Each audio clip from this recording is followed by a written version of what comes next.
Hello students, welcome to this English class. Let us start a prose text today.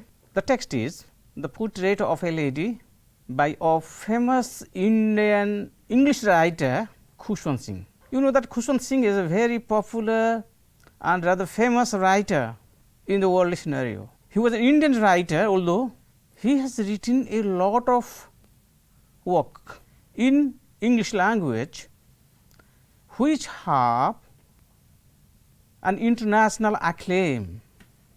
And here Khushwant Singh, as an Indian English writer, has scattered his experience to journalism, to novels, to short stories, to history and many things. He is a popular columnist and he is known for his famous weekly column with malice towards one and all. He was a regular writer. He was a columnist in the newspaper and he wrote under this title.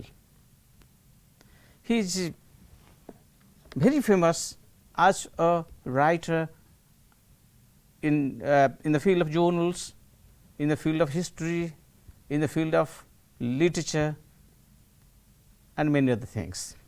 He is one of the finest historians, novelists, political commentators and critics of social life. In his works, you will find there is a reflection of social picture. You will find there is a reflection of history.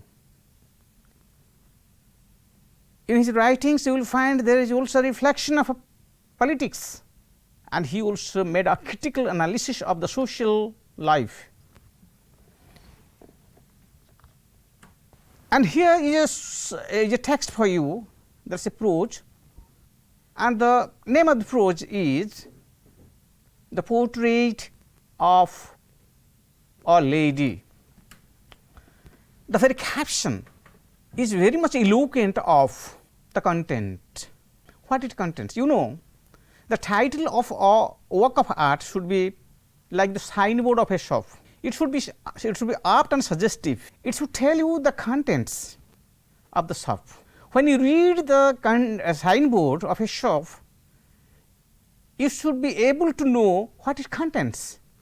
It should guide you towards a right direction.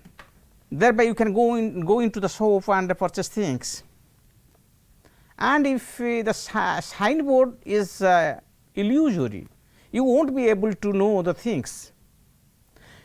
It may attract the things, it may attract the people, it may attract the customers, but if the signboard does not tell you the contents of the shop, you will fail. Therefore, the very title here, the caption that he has chosen for his topic is very suggestive, very apt. The title tells you that it is something about a lady, and here it is a portrait. The picture, the writing is in the form of a picture. You will see how when the writing goes, when the text goes, you will see how a kind of image will be formed in your mind. Several things will come to your mind and an image will be created therein, and you will actually enjoy the things that he writes. Do you enjoy your grandmother's company, the students? Yes, grandmothers are very interesting characters, aren't they? Yes, they are. Grandmothers are very interesting characters. Your parents may scold you, your parents may tell you, they may rebuke you, scold you, they may use biting and caustic words against you, but grandparents are very much interesting characters. They only love children, they love their grandchildren. They know and learn only how to love. Parents are administrators. but grandparents are lovers. They love the children, they love the grandchildren, and grandparents are very interesting characters, and everybody loves his grandparents. Is a grandmother a good companion? If such a question is asked to you, the students, it is quite natural and obvious that you must feel that grandmother is always a very good companion. He is the rather by far the best companion among the people that you come and meet. So, she is a very good companion. And let us see here what Khushwant Singh tells you about the grandmother, the portrait that he gives, the picture that he portrays, the picture that he colors here about the grandmother. So, grandmother is a very interesting character, and let us see how he describes grandmother as an interesting character. Khushwant Singh is, you know, a very humorous writer. He makes his writing very interesting. When you will read his writings, you will see how he leaves a kind of humor that interests and ennobles the reader, and he is very much humorous in the beginning. You know, the kind of relationship between a grandmother and a grandson, they crack jokes, and here when he describes about the activities of the grandmother, about the grandmother and about himself, he becomes very much humorous in the beginning when he describes his grandmother. And he starts that in the unit 1 of the text. He says, my grandmother, like everybody's grandmother, was an old woman. You mark the sentence. My grandmother, like everyone's grandmother, was an old woman. It is very natural. Grandmother is always an old woman. And he says, my grandmother, like everybody's grandmother. It is a comparison. He gives a simile here. And when he says about the grandmother, you know, a kind of picture, a kind of image comes to the eyes, comes to the mind of the reader. Grandmother, the image of a grandmother. Grandmother is old, and my grandmother, like everybody's grandmother, was an old woman. He continues, people said, he has learnt it from the people. He has come to know about his grandmother from the people. He has listened to the people say that she had once been young and pretty. She was once been young and pretty, and even had a husband. Is it not humorous to say like this? She was very old, as old as the other women, as other grandmothers, and people said that she was once young and pretty, and she had a husband. It is but natural. If she didn't have any husband, how is it possible that he is the grandson? So, she must have a husband, and she must have a son who happened to be his the grandson's father. So, people said that she had once been young and pretty, and even had a husband, but that was hard to believe. You see, people said that she had once been young and pretty and even had a husband, but that was hard to believe. It was hard to believe, it was difficult to believe that she had a husband. Grandmother had a husband, and he says, people said she was once young and pretty. It is natural she was young one day, and she was also pretty, he says. People said she was pretty. Pretty means attractive.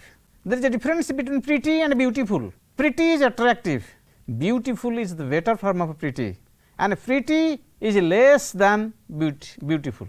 Beautiful is a stronger term. When you say beautiful, means it is a stronger term than pretty.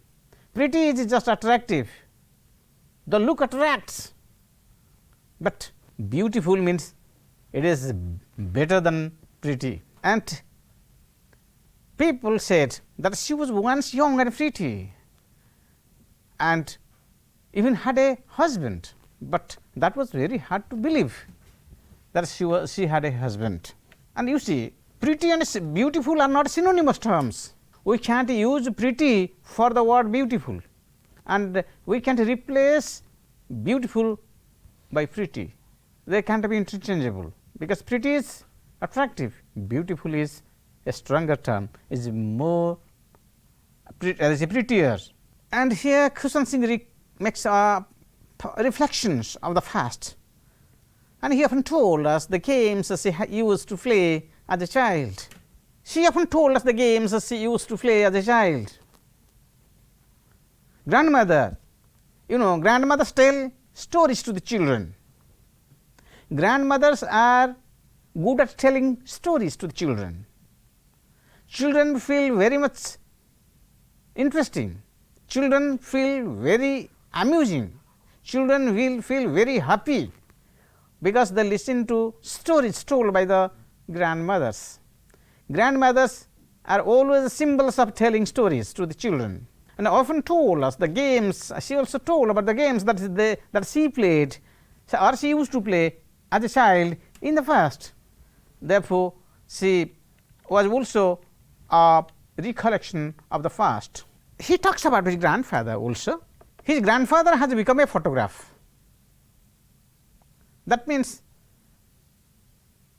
she had lost her husband. Her husband was dead. Grandfather was dead. She was a photograph, and photograph of the grandfather, it hung in the drawing room over a mantelpiece. The portrait, the photograph of his grandfather hung in the drawing room over a mantelpiece, and the physical description of the grandfather is also given here. Grandfather is a very interesting character, and he says he wore big turban and loose fitting clothes. He had a long white beard covered the base part of his chest. So his beard was white. So it seemed that he was also very old. Although he has become a photograph, by the time he died, he was very old at the time. Therefore, he was dead, and nothing is told about him.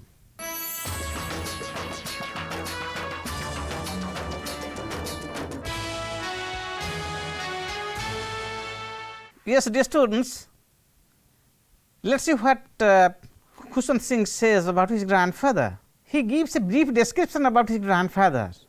As he says about his grandfather, in the whole text you will know about his grandmother, but here just he gives a glimpse of his grandfather. He says his grandfather was a photograph. His photograph was hanging in the drawing room over a mantelpiece. He wore a big turban because he was a Sikh. He wore a big turban and loose fitting clothes. He had a long white beard covered the base part of his chest. White beard, it means the beard was white, means he was old, and it covered the best part of his chest. The whole chest was covered with the white beard of his grandfather, and grandfather was an old man. If you discuss the grammatical possibilities of these things here, the usage of adjectives, you see, as rules of grammar, we use adjective of size first, then comes adjective of color. First adjective of size, then comes adjective of color, and Kushan Singh rightly uses the two adjectives in a right way, and he says white, long beard. You can't say long white beard. Grammar says no. So you have to see, this is also a rule of grammar, to use whenever you use it in your sentence. When you come across two adjectives like this, a size and a color, the adjective of size goes first, then follows the adjective of color. So white, long, beard is not possible. We have to say long, white, beard. And you see, dear students, now telling this thing about his grandfather, he comes back to his grandmother again. He describes his grandmother's looks, how she looked like, the appearance of his grandmother, how she was like. His grandfather looked at least 100 years old. He becomes humorous about his grandfather. He looked at least 100 years old, very old in his photograph, and he didn't look to have a wife and a children. You see, look at the sentence. He says he didn't look to have a wife and a children. Very interesting, very absurd also. He didn't look to have a wife and children. How is it? But the next line makes it clear how interesting it is.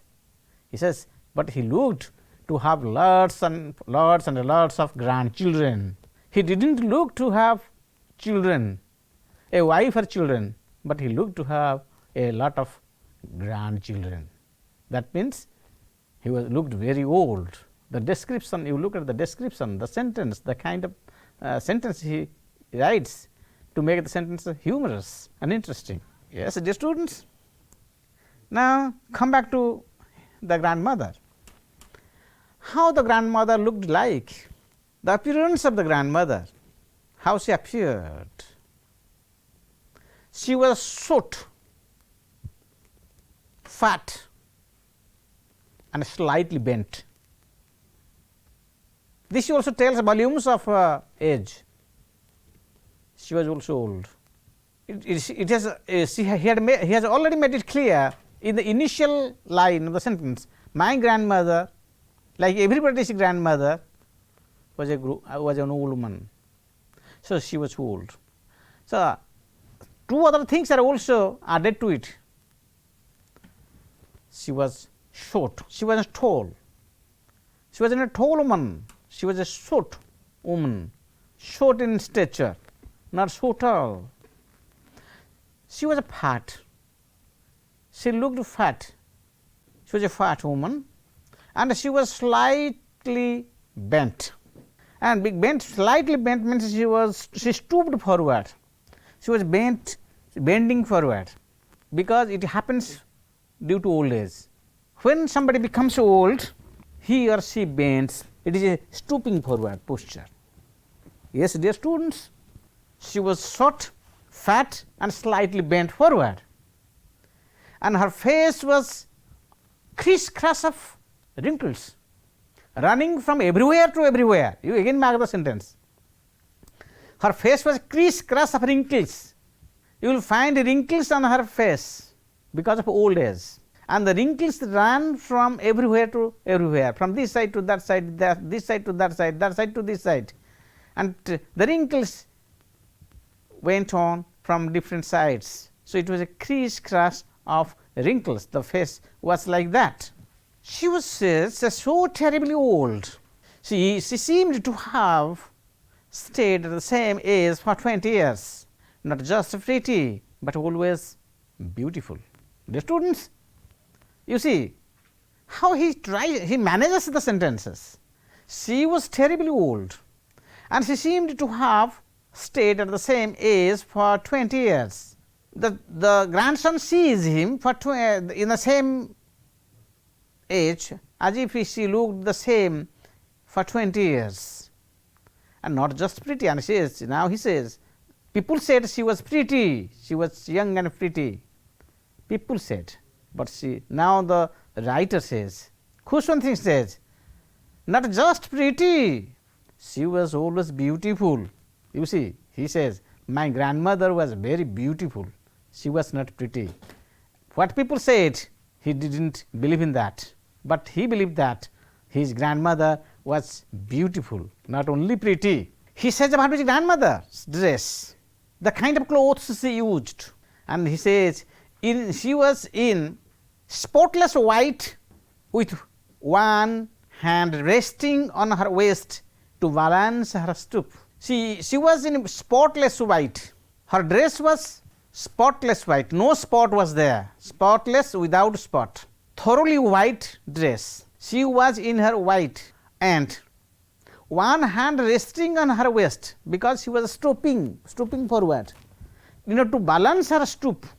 She was giving one hand on the waist in order to balance herself, and on the other side of the other hand he only told the beads of her rosary. He was telling the beads of the rosary because she was a pious woman. It tells that she was a pious lady, she was a religious minded woman, and she always said the prayer, she always told the beads of the rosary, and therefore she was a very pious lady. This is the kind of dress we know, and let us see the key words here. Spotless means without any spot, stoop means forward bending, and pale means colorless, or colorless, pale, and you will come across another word, puckered, wrinkled. Yes, dear students, Khushwant Singh tells about his grandmother in a vivid way, and you will come to know about the dress,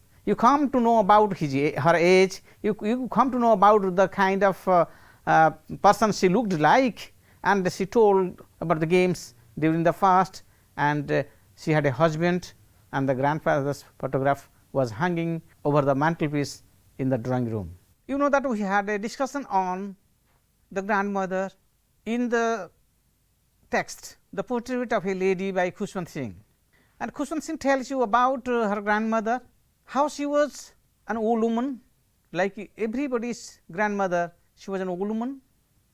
People said that she was young and pretty, and it was very hard to believe that she had a husband. He talks about his grandfather, that his grandfather's portrait, photograph hung on the mantelpiece in the drawing room, and his grandfather looked as if he was 100 years. He looked very old.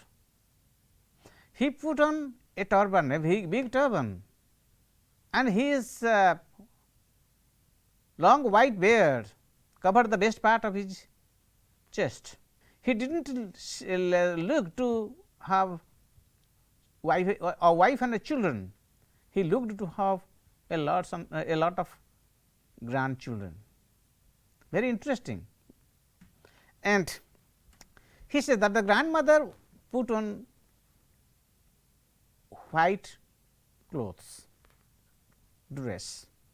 She was always in her spotless white, and she was short, fat, and bent, slightly bent. She was a religious minded woman. She was a pious woman. One hand was resting on her waist to balance the stoop, and the other hand, in her other hand, she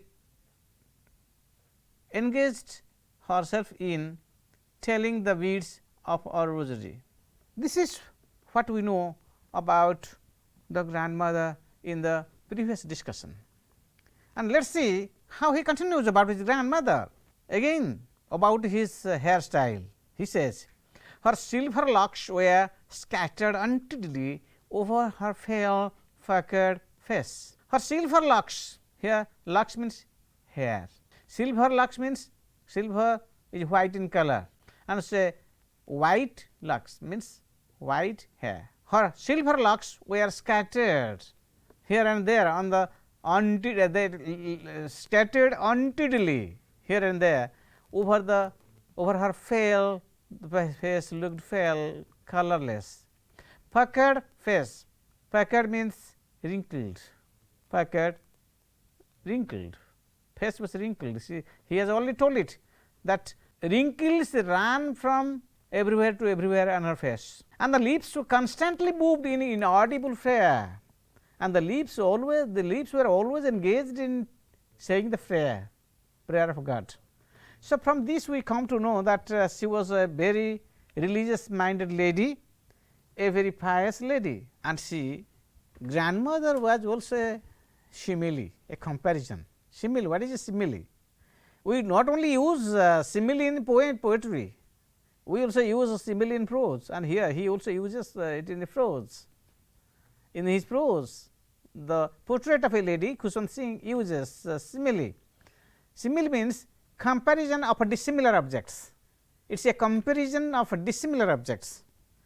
Objects are dissimilar, but we can compare, because there are certain similarities. The the face of a girl and the face of a moon. It sometimes poets sometimes compare the face of a girl to that of the moon. This is a comparison.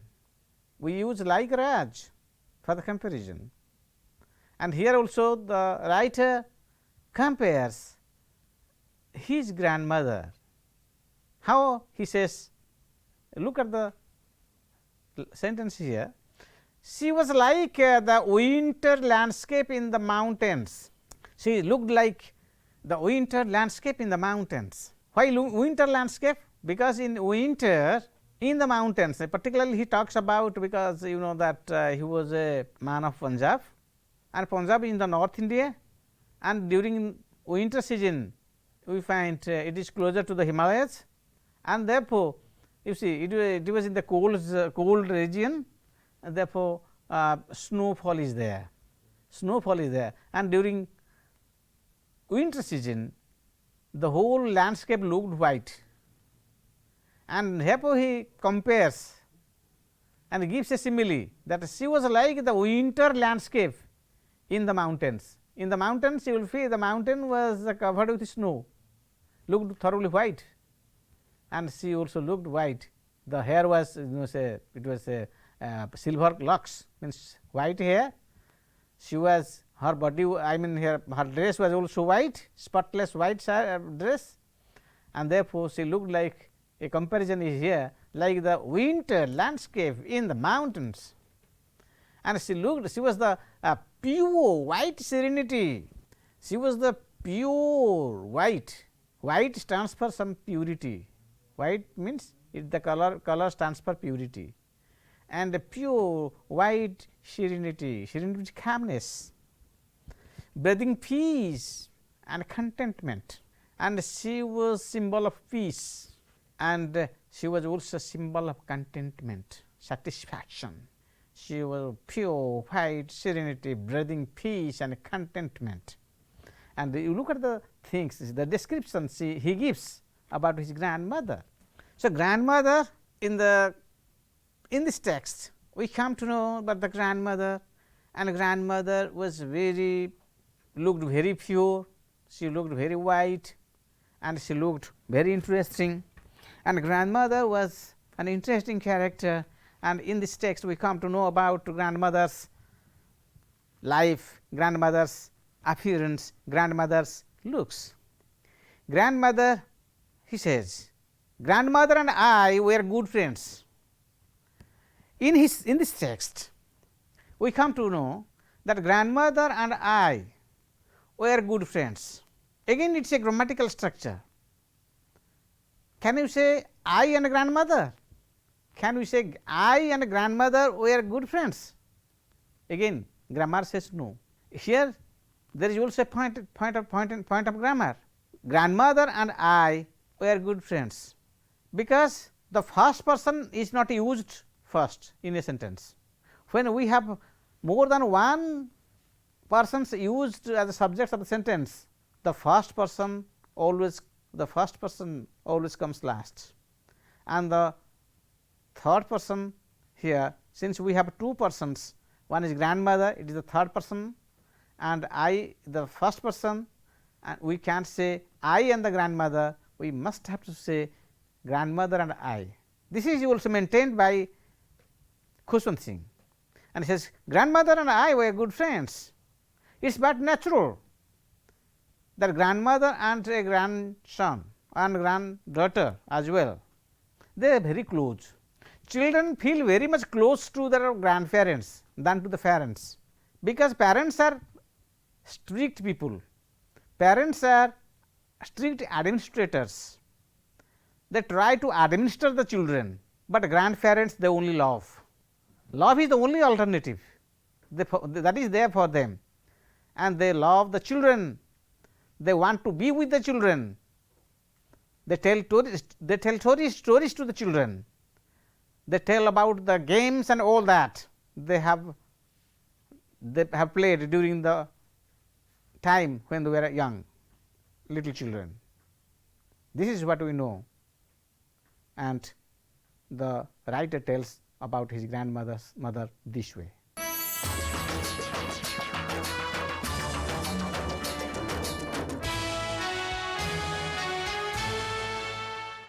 Students,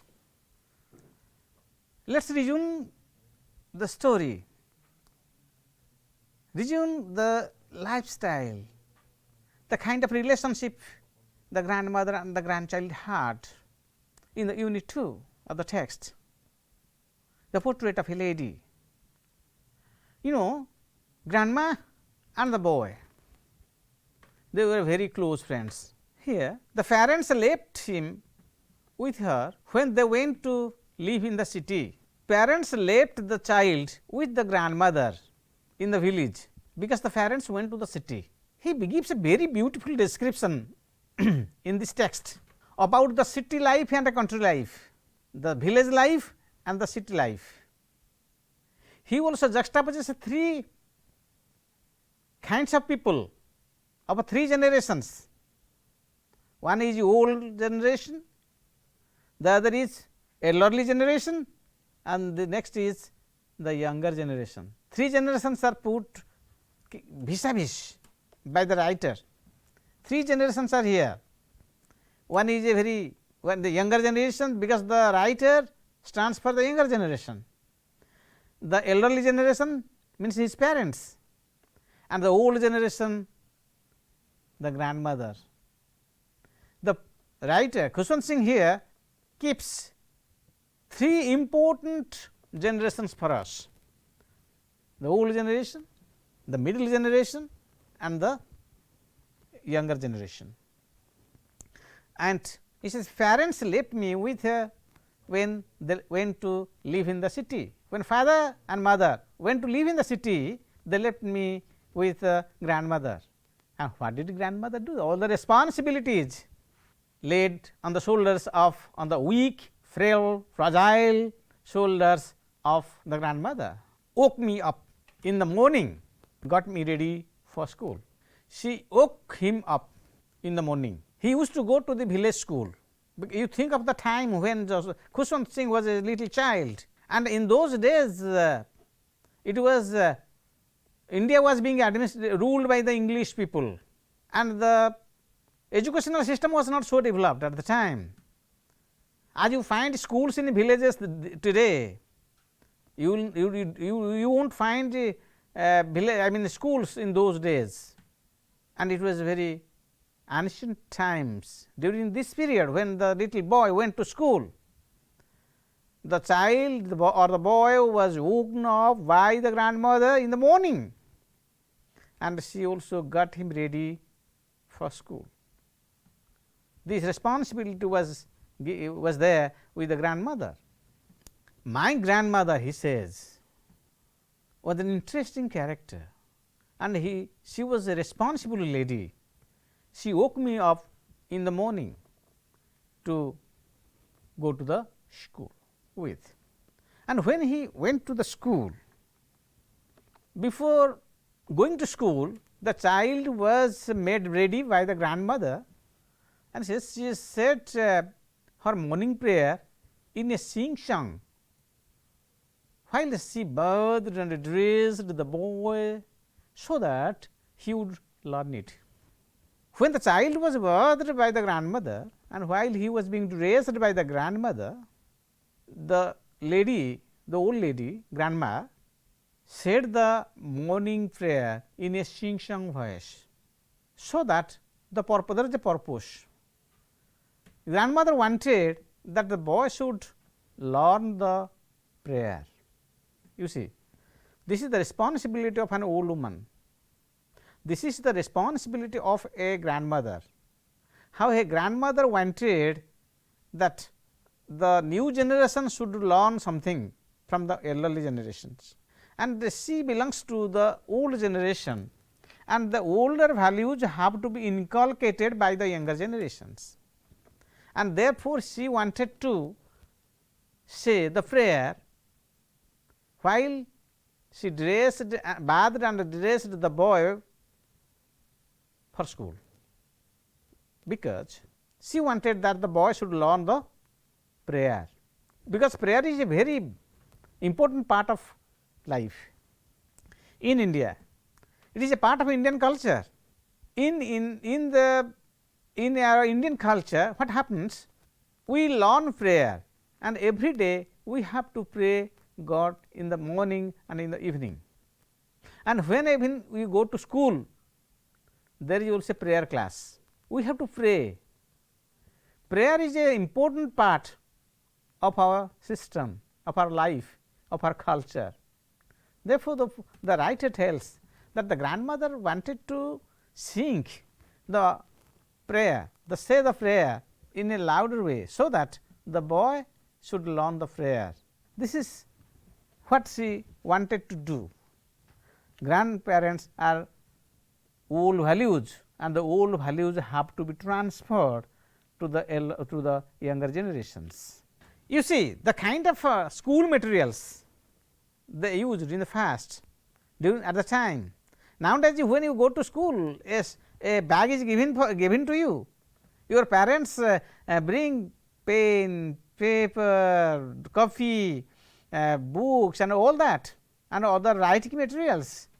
Everything was kept in a bag with a water bottle, and the whole bag mounts on the little child, and the child drags himself forward with a heavy bag nowadays.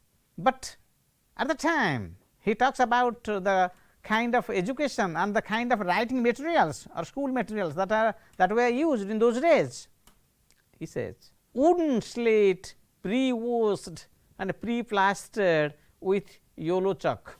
You know, slate was used in the past. There was a wooden slate, and it was washed properly before the child went to school. The slate was properly washed, and it was plastered with yellow chalk, so that something can be written on it. When the white chalk will run on it, the writings will be visible properly.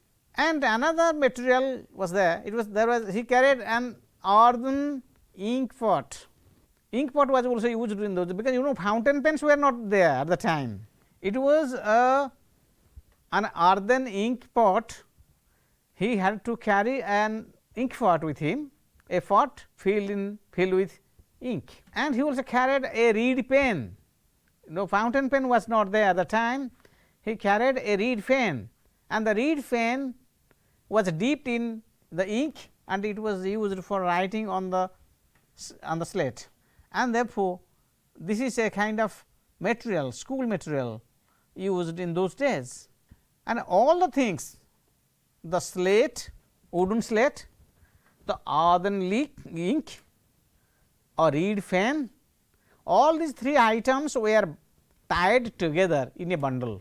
The grandmother did all these things. She tied everything in one bundle, and the child had to carry these things to the school in those days. What about the breakfast? You see, it was a thick stale chapati with a little butter and a sugar spread on it. A thick chapati. It was thick as well as stale. Stale means it was reserved from the previous night. It was made by grandmother in the previous night, and some chapatis were preserved for the next day, so that the child would eat a piece of a thick and stale chapati before going to school.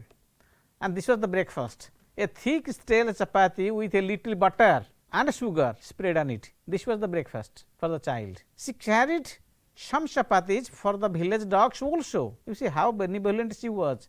She not only felt concern for her own grandson, she also felt concern for the other animals in the locality.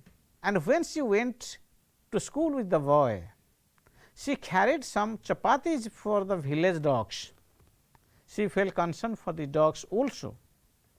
And you see how benevolent she was, how kind she was for the village dogs also. So, why did grandma go with the boy to the school? She had a purpose also.